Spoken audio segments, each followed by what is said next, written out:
Pues vamos a analizar este asunto con Lucas Andrés Pérez, que es director de Relaciones con la Unión Europea de la Universidad de Las Palmas de Gran Canaria. Buenos días, señor Pérez. Hola, buenos días, Marta.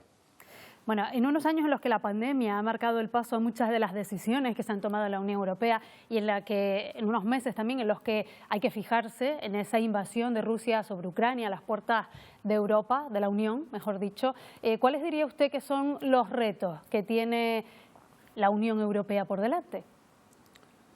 Son muchos los retos que tiene la Unión Europea, en especial en este momento posterior al Brexit, como comentabas, a la pandemia, Next Generation y la situación de la guerra en la actualidad. Hoy finaliza la conferencia sobre el futuro de la Unión Europea y en la que los ciudadanos y las instituciones han debatido sobre el futuro. Creemos que desde el movimiento europeo, desde las universidades, creemos que los retos son fomentar la democracia y profundizar en ella, las políticas comunes en el ámbito de la economía y una reflexión sobre la posibilidad de los cambios de los tratados para llevar a cabo políticas más federalizadas y comunes, que creemos que es lo que nos está pidiendo la ciudadanía en general y los jóvenes en particular. En relación a los tratados, ¿qué aspectos considera usted que se deberían abordar, aspectos concretos que se deberían revisar? Desde nuestra perspectiva hay un principio democrático fundamental en la forma del trabajo de las instituciones europeas, limitar el poder que tienen los Estados con la unanimidad en muchas de las políticas, también reflexionar sobre el artículo 7 y las políticas iliberales en algunos países del este en concreto, en algunos otros países. Desde el punto de vista económico, reforzar el papel del Banco Central Europeo y la política fiscal, una política fiscal común que sea efectiva.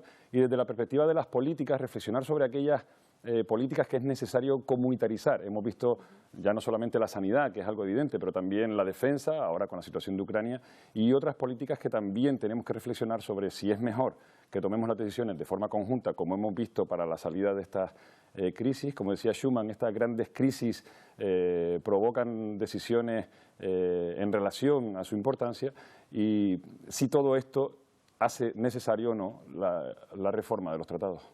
En relación a la situación en Ucrania, la Unión ha decidido proporcionar protección temporal a los desplazados que han tenido que abandonar ese país. Sin embargo, en lo que se refiere al debate migratorio en general, de momento pues no hay unanimidad. ¿Considera usted que se debería abordar de manera inminente?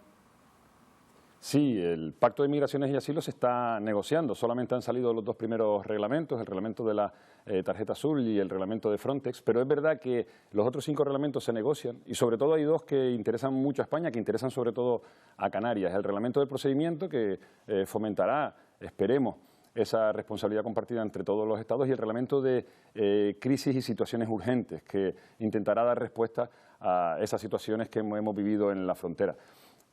Por ahora hay una buena decisión, que es pasar de las directivas, que es una norma que hay que implementar, a reglamentos, que son normas directas, pero sabemos que en las migraciones los intereses de los países no son todos los mismos. Esperemos que esta crisis de Ucrania, como comentas, haya puesto sobre la mesa también, en la mesa de los países del este, la necesidad de avanzar en ese pacto de migraciones con decisiones que sean efectivas a largo plazo. Tomando como ejemplo las elecciones recientes en Francia, hemos visto una opinión pública polarizada en Europa y me gustaría, si le ponemos, digamos, un termómetro a la salud de la Unión Europea, ¿diría usted que en este momento está más cerca de fracturarse o más unida que nunca? Bueno, creo que después del Brexit y de la forma en la que hemos salido de la pandemia, mucho mejor que en la crisis de 2008 con los fondos Next Generation y la mutualización de la deuda, creo que esas posibles ideas de otras salidas de la Unión Europea han quedado totalmente descartadas y los países han visto la necesidad de seguir en la Unión Europea y de las ventajas que tiene. Yo creo que el Reino Unido y sus situaciones actuales son un ejemplo de ellos. Por lo tanto, no creo que haya una fractura entre Estados de la Unión Europea, pero sí es verdad que las sociedades de la Unión Europea se polarizan, existen más extremos, un debate mucho menos sosegado, pero incluso tenemos que reflexionar que incluso los países más contrarios históricamente a la Unión Europea, Le Pen en las últimas elecciones francesas ni siquiera abogaba ya por salir de la Unión Europea como lo hizo en su momento, sino que lo que abogaba era por reformarla de dentro, dándole más poder a los Estados. Creo que ya ese debate de la salida o no de la Unión Europea, espero, se ha avanzado y ha quedado descartado, y ahora, por lo menos desde el movimiento europeo y las universidades, buscamos políticas más federalizantes y que sigan más la línea de lo hecho en la salida de la crisis de la pandemia con los fondos Next Generation. ¿Hasta qué punto, señor Pérez, puede ser relevante la cuestión del espionaje? Porque estamos hablando mucho en las últimas semanas de Pegasus, de esa intervención en dispositivos de líderes no solo españoles, también europeos. ¿Puede influir en el tipo de política que se haga a partir de ahora en la Unión? Sí, yo creo que todas estas situaciones al final provocan modificaciones legislativas de cara a proteger la seguridad, la intimidad de los ciudadanos en general de la Unión Europea y en especial de los gobiernos, de quienes toman las decisiones más importantes. Existe una comisión en el Parlamento Europeo relativa a Pegasus, en la Comisión LIBE, dirigida por el canario, por Juan Fernando López Aguilar, y creemos que de esa situación será muy necesario que salgan reglas claras. Es evidente que los servicios de seguridad de los Estados tienen que tener información precisamente para trabajar por la seguridad de esos Estados, pero esa información no puede vulnerar los derechos de la intimidad de forma generalizadas, como parece que ha podido ocurrir con Pegasus. En lo que se refiere estrictamente a Canarias, la Comisión ha adoptado una nueva estrategia para las regiones ultraperiféricas, entre las que nos encontramos nosotros. ¿Qué se va a recoger en esa estrategia? De momento, creo que es en junio cuando se termina de definir, pero ¿qué aspectos va a recoger?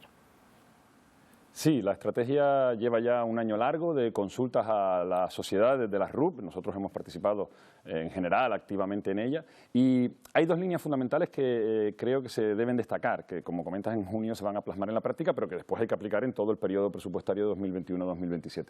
La primera es seguir apostando por las necesidades que tienen las RUP. Somos solo 5 millones de habitantes de 450, pero con unas necesidades específicas, de seguir manteniendo esas medidas de compensación de nuestras dificultades por la lejanía, el territorio fragmentado, como son pues, los fondos, en los fondos Next Generation hemos tenido una específica ayuda, pero también el Fondo Social Europeo, el FEDER, los FAMI para la inmigración. Eso es muy necesario mantenerlo junto con el POSEI y las demás fichas. Pero también desde las universidades destacamos la necesidad de fomentar los valores que tiene la Unión Europea y también lo recoge claramente esa estrategia. Habla de la necesidad de invertir más en educación, tenemos una población joven, y invertir más en enseñanza, en proyectos universitarios como Forward, como Campus RUP, que pueden mejorar el empleo de los jóvenes y también en esa realidad que está ahí presente, que nuestra realidad de la biodiversidad geográfica, del mar, de la astrofísica, en la que desde luego Canarias debe reforzar lo que puede aportar a la Unión Europea. Necesitamos cosas de la Unión Europea, pero también le debemos aportar mucho a la Unión Europea y esperemos que esa nueva estrategia también incida en esos dos focos, lo que necesitamos, pero también lo que aportamos a la Unión Europea. Lucas Andrés Pérez, lo tenemos que dejar aquí, director general de Relaciones con la Unión Europea de la Universidad de Las Palmas de Gran Canaria. Gracias por habernos acompañado. Nada, gracias a ustedes. Buenos días.